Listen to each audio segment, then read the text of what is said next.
الحمد للہ الذی لم یزل ولا یزال حیا قیما عالما قدیرا سمیعا بصیرا، اما بعد۔ محترم حضرات و سامعین کرام، میں آج آپ حضرات کے سامنے رمضان کے بعد کی زندگی کے بارے میں کچھ باتیں عرض کرنا چاہتا ہوں۔ اب رمضان کے 30 دن ختم ہونے والے ہیں۔ آخری دن میں اللہ تعالیٰ کا شکریہ ادا کریں اور اپنے آپ سے وعدہ کریں کہ ہم اپنے آپ سے وعدہ کریں کہ ہم اپنی زندگی کو بدلیں گے۔ حدیث رسول اللہ صلی اللہ علیہ وسلم نے فرمایا، جو آدمی رمضان میں نیکی کرتا ہے وہ بقیہ سال بھی نیکی کرتا رہے اور سکون و راحت کی زندگی حاصل کرتا رہے۔ مفہوم: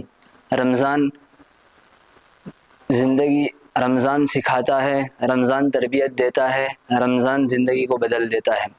خلاصہ یہ ہے کہ اللہ تعالی ہم تمام کو رمضان میں جو کچھ بھی سیکھا گیا ہے اس کو اپنی زندگی میں شامل کر کے اس پر عمل کرنے کی توفیق عطا فرمائے، اور دعا کریں کہ اللہ تعالی ہم تمام کو نیک اعمال کر کے اپنی زندگی کو سنوارنے کی توفیق عطا فرمائے اور ہم سبھی کو نیک انسان بنائے۔